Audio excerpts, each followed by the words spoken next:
Kata Rasul, mudah-mudahan saat ini, waktu ini kita ajak untuk bertauhid, kita ajak untuk Islam, tidak mau, tapi mudah-mudahan kelak keturunannya, anak cucunya menjadi Islam.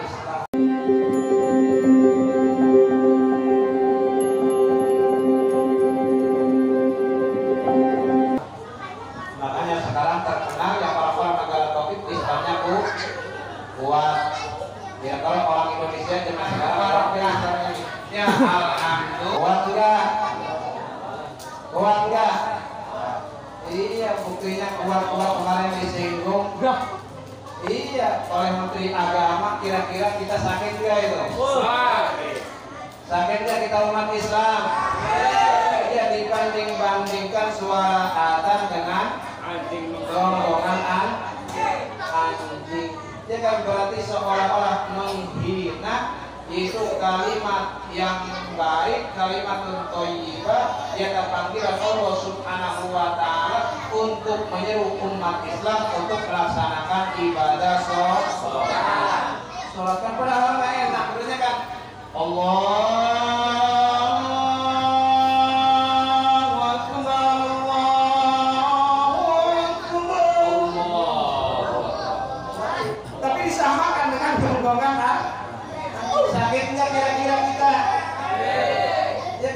merendahkan terhadap umat Islam.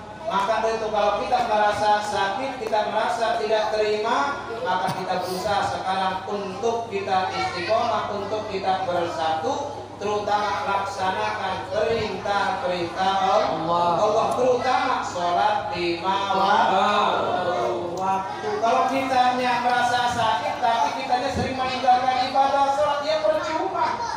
Karena kuatnya umat Islam, bersatunya umat Islam itu terletak di dalam pelaksanaan sholat 5 waktunya berjamaah, tidak. Ya kan?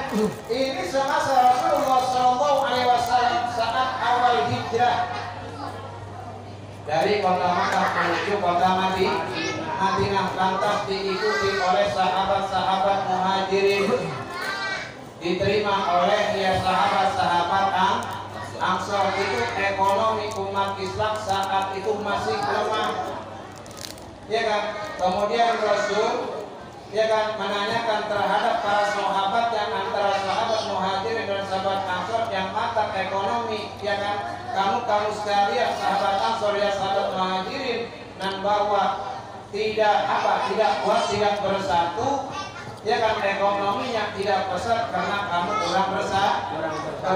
Sehingga Rasul memerintahkan terhadap sahabat Ansor dan muhajirin untuk melaksanakan sholat 5 waktu dengan berjamaah. Kalau berjamaah maka kita sering ketemu. Ya kan, kalau sering ketemu kira-kira antara kesusahan saudara kita, rekan kita, tetangga kita tahu nggak itu? Mungkin yang susah kan curhat, waduh saya sekarang ini lagi tak punya duit, saya sekarang lagi enggak punya beras, dapur saya enggak ngepul misalnya. Kira-kira yang mampu mau bantu enggak? Karena dengan awalnya ya kan pertemuan, ya kan, karena kita sering bertemu dengan tatapan mata, ya kan, satu sama yang lain, dia bersatu dalam satu tempat. Karena pepatah menyatakan dari mana datangnya cinta, dari mata dari mana datangnya lintah, itu ya, dari sawah turun ke kali.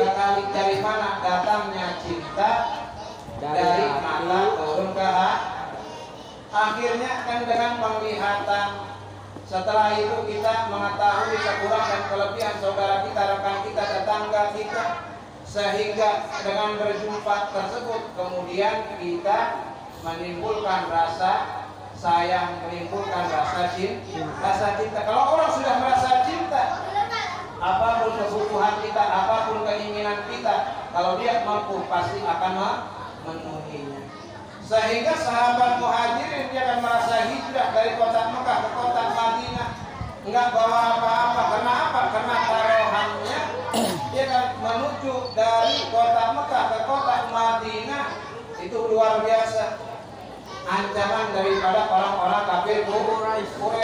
Apa yang diucapkan oleh orang-orang kafir Quraisy, terutama Abu Jahal, Abu Lahab, barang siapa yang mau menjumpai Rasul yang ataupun Muhammad yang ada di kota lihat saja anak dan istrinya akan menjadi yatim dan istrinya akan menjadi janda. Ngeri gak kira-kira itu? Makanya berusukan tuh satu persatu, ibaratnya kan saking cintanya terhadap Rasul, siap dia untuk mengorbankan ya kan keluarganya, harta bendanya ditinggalkan di kota Makkah, dia menuju ke Madinah untuk menjumpai baginda Rasulullah Sallallahu Alaihi Wasallam. Itu luar biasa. Sehingga setelah itu kan nggak bawa apa-apa atas sahabat Muhajirin, ya kan? Sehingga ya umat Islam saat itu ekonominya belum pesat. Akhirnya setelah bersatu karena sahabat Ansor ini orang pribumi, ya kan, sementara sahabat Ansor orang yang hijrah nggak bawa apa-apa, tapi masalah tentang ya perdagangan itu adanya di sahabat Muhajirin, sehingga saling meminjam satu sama yang lain. Disitulah perdagangan ya kan ekonomi umat Islam bersatu gara-gara bersatu. Kita pun insya Allah kalau bersatu ya orang non Islam, orang luar Islam pasti merasa gerah, pasti merasa takut, enggak nyemelehin terhadap orang-orang Islam yang mata berani. Orang non Islam ya kan melecehkan terhadap umat Islam, karena umat Islamnya di zaman sekarang ini sudah kelihatan tidak bersatu ulama dengan ulama yang lainnya diadu domba, Islam satu sama Islam yang lainnya diadu dong. Hati-hati sekarang ini para jamaah, ya kan, apalagi ya kan penanaman terhadap generasi penerus kita untuk menghancurkan anak-anak kita itu luar biasa. Ya kan umat non Islam ya kan berupaya untuk apa, generasi penerus Islam ini biar tidak kuat, biar loyo, biar nggak memikirkan agamanya, sehingga diracuni dengan apa? Makanan. Iya, kita kan anak-anak zaman sekarang nggak mau makan singkong godogan, gitu ya. Iya, singkong rebusan, singkong nggak mau, pengennya yang ada di Alfamaret, Indomaret, iya kan? Pengennya yang ada di mall makanannya yang sudah bercampur dengan apa? Kimia. Minumannya sama, ya kayak ini, cuma kelihatannya doang bening ini, iya kan? Tapi pada hakikatnya sudah ada campurannya. Nggak mau makan singkong rebus, nggak mau makan pisang rebus, dan nggak mau. Anak-anak zaman sekarang itu berusaha untuk menghancurkan, untuk melemahkan daripada umat Islam. Generasi penerus kita di zaman sekarang ini kadang-kadang kita orang tua merasa aman.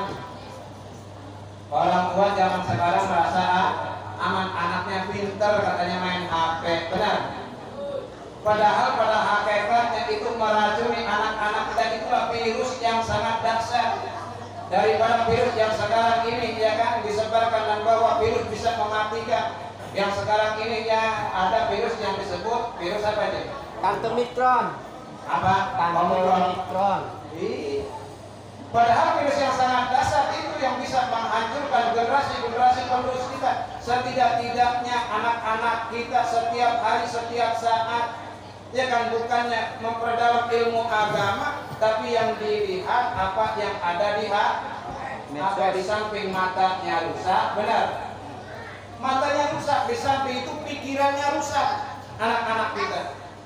Ya kan, karena anak-anak kita para jamaah, apa yang dilihat, apa yang ditonton akhirnya menjadi tuntunan. Benar apa benar? Betul. Orang zaman dulu kita sering nonton main bola, pengen jadi pemain bola itu.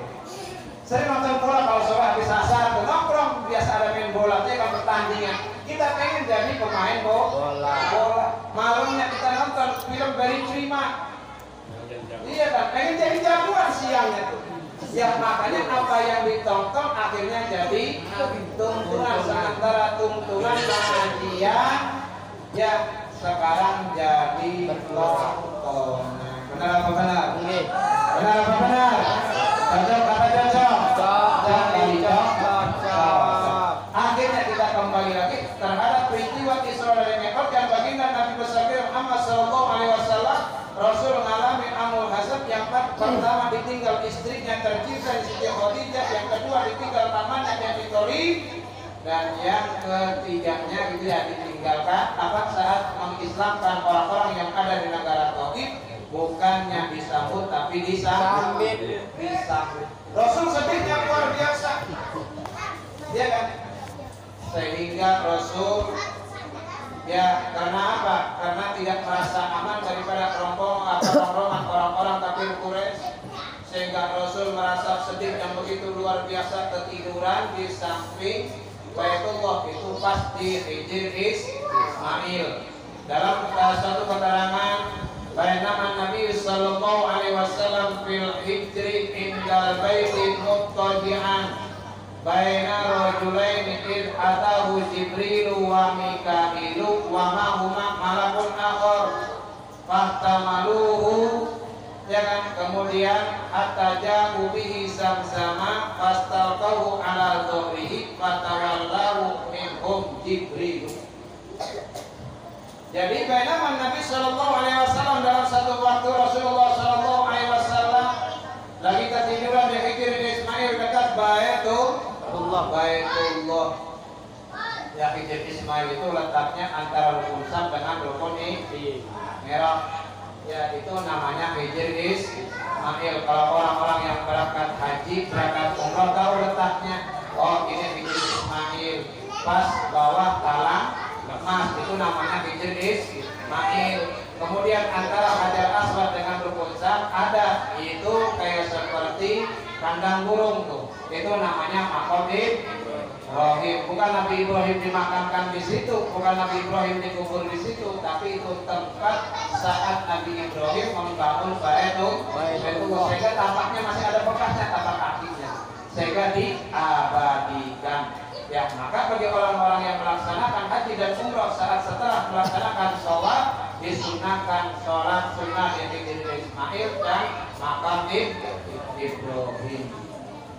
Yang kemudian Rasul saat ketiduran karena apa? Karena merasa terancam, ya kan, dengan orang-orang kafir Quraisy, maka saat itu selalu didampingi pula dengan kedua pamannya.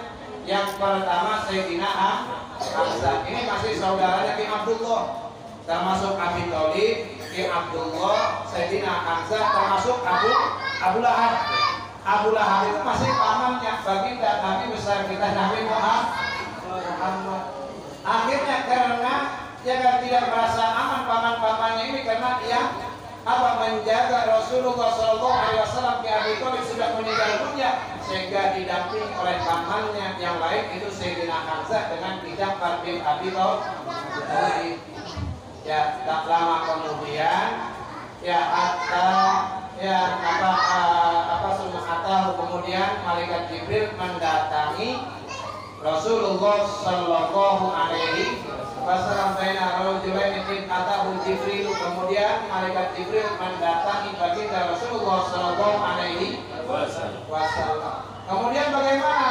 Fahtamaluhu, kemudian membawalah malaikat Jibril terhadap baginda Rasul itu di sumur Zam-Zam. Tahu sumur Zam-Zam?